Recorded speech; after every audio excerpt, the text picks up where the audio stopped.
আসসালামু আলাইকুম, আমি রিয়াদ খান। আজকের ভিডিওতে আপনাদের সবাইকে স্বাগতম জানাচ্ছি। ধরে নিচ্ছি আপনার একটা ফেসবুক পেজ আছে অথবা আপনি একটা ফেসবুক পেজ তৈরি করবেন, বাট আপনার পেজের র্যাঙ্কিং এর জন্য সবচেয়ে বেশি যে জিনিসটা গুরুত্বপূর্ণ ভূমিকা রাখে সেটা হচ্ছে আপনার পেজের একটা ইউজার নেম, অর্থাৎ আপনার পেজের ইউজার নেমটাকে কিওয়ার্ড ভিত্তিক করে তৈরি করে ফেলা। তো সেটা কিভাবে করবেন মিনিটের ভিতর, তাই আজকের ভিডিওতে দেখানো হবে। তো আর দেরি না করে চলুন আমরা দেখে নিই।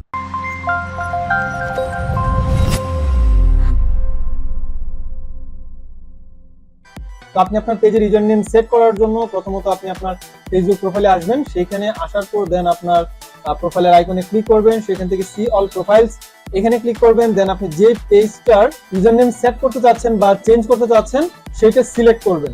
তো এই যে আমাদের পেজটা এখানে চলে এসেছে। তো আমাদের পেজটা কিন্তু এভাবে না এসেও এভাবেও কিন্তু আসতে পারে। তখন হয়তো আপনারা বলতে পারেন যে ভাই আপনি তো দেখিয়েছেন একভাবে, কিন্তু আমাদের এখানে তো শো করতেছে অন্যরকম। তো চিন্তা কোনো কারণে এরকমও যদি আসে দেন আপনি কি করবেন, আপনার পেজের যে নামটা আছে সেটা স্ক্রিনের বাম পাশে দেখা যাবে। দেন এখানে আবার ক্লিক করবেন, দেন এরকম আবার চলে আসবে। এখানে আসার পর দেন আপনি উপরে আপনার পেজের যে প্রোফাইল আইকন আছে সেখানে আপনি আবার ক্লিক করবেন। ক্লিক করার পর সেটিংস এন্ড প্রাইভেসি এখানে ক্লিক করবেন। তারপর আবার সেটিংসে ক্লিক করবেন। সেটিংস পেজে আসার পর দেন আপনি যে বামে একটু নিচে নামবেন, দেখতে পারবেন আপনি পেজ সেটআপ এই অপশনটা।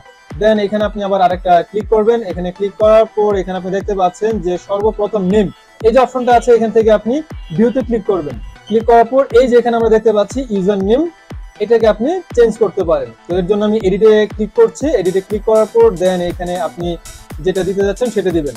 ফর এক্সাম্পল আমি দিচ্ছি, ধরেন এই যে এটা আমি দিলাম মাই টিউটোরিয়াল পেজ। এখন এটা যদি অন্য কারো নেওয়া হয়ে থাকতো তাহলে কিন্তু এখানে ক্রস চিহ্ন আসতো, যেমনটা এখানে আমি একটু দেখাই।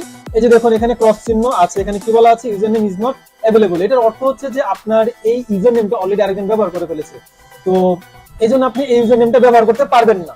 আপনাদের ক্ষেত্রে যদি এরকমটা দেখা যায় সেই ক্ষেত্রে আপনি দেন একটু চেঞ্জ করে দিবেন যতক্ষণ না পর্যন্ত এই সবুজ টিক মার্কটা না আসে।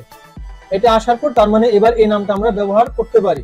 এটার পরে কি করবেন, সেভ চেঞ্জেস এখানে জাস্ট একটা ক্লিক করবেন। এখানে ক্লিক করার পর আপনার প্রোফাইলের পাসওয়ার্ডটা এখানে চাইবে। তো আপনি এবার বলতে পারেন যে আমার পেজের পাসওয়ার্ডটা আমি জানি না। তো অ্যাকচুয়ালি পেজের আলাদা করে কোনো পাসওয়ার্ড নাই, পাসওয়ার্ড হয় প্রোফাইলের। তো আপনি যে প্রোফাইল থেকে এই পেজটাকে খুলেছেন সেই প্রোফাইলের যে পাসওয়ার্ডটা আছে সেই পাসওয়ার্ডটা আপনি এখানে দিবেন, তাহলে আপনার কাজ হয়ে যাবে। পাসওয়ার্ডটা দেওয়ার পর দেন আপনি সাবমিটে ক্লিক করবেন, বাস আপনার সবকিছু ওকে। তো এই যে আমাদের কাজ হয়ে গিয়েছে।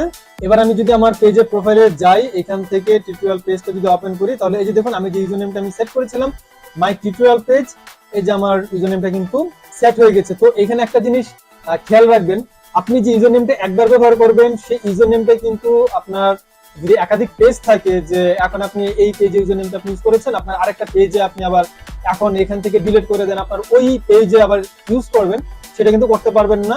শুধু তাই না, এই ইউজার নেমটাকে আপনি একবার যদি এডিট করেন, অর্থাৎ এর আগেও আমার যে ইউজার নেমটা ব্যবহার করেছিলাম সেই ইউজার নেমটা কিন্তু এখন আমি আবার ব্যবহার করতে পারবো না। তো ইউজার নেম সেট করার সময় এই বিষয়গুলো একটু মাথায় রাখবেন। তো আশা করি আপনারা বুঝতে পেরেছেন, এবং আপনাদের যদি ফেসবুক পেজ নিয়ে আরো কোনো প্রশ্ন থাকে বা অনলাইন মার্কেটিং এর যে কোনো বিষয় নিয়ে, তাহলে আমাকে কমেন্ট করে জানাতে পারেন। আমি চেষ্টা করবো আপনাদেরকে সম্পূর্ণ সহযোগিতা করার জন্য। তো আপনাদের কমেন্টের উপরে নির্ভর করবে যে আমি পরবর্তীতে কি বিষয়ের উপর আমি টিউটোরিয়াল তৈরি করব। তো আপনারা কমেন্ট করার পাশাপাশি অবশ্যই সাবস্ক্রাইব করে রাখবেন। যদি আমার চ্যানেলটি সাবস্ক্রাইব করা না থাকে তাহলে আমি পরবর্তীতে যে ভিডিওগুলো দিব সেগুলো আপনাদের মিস হবে না। তো আজকে এই পর্যন্ত, পরবর্তী ভিডিও দেখার আমন্ত্রণ জানিয়ে আজকে এখানে শেষ করছি। সবাই ভালো থাকবেন, ধন্যবাদ।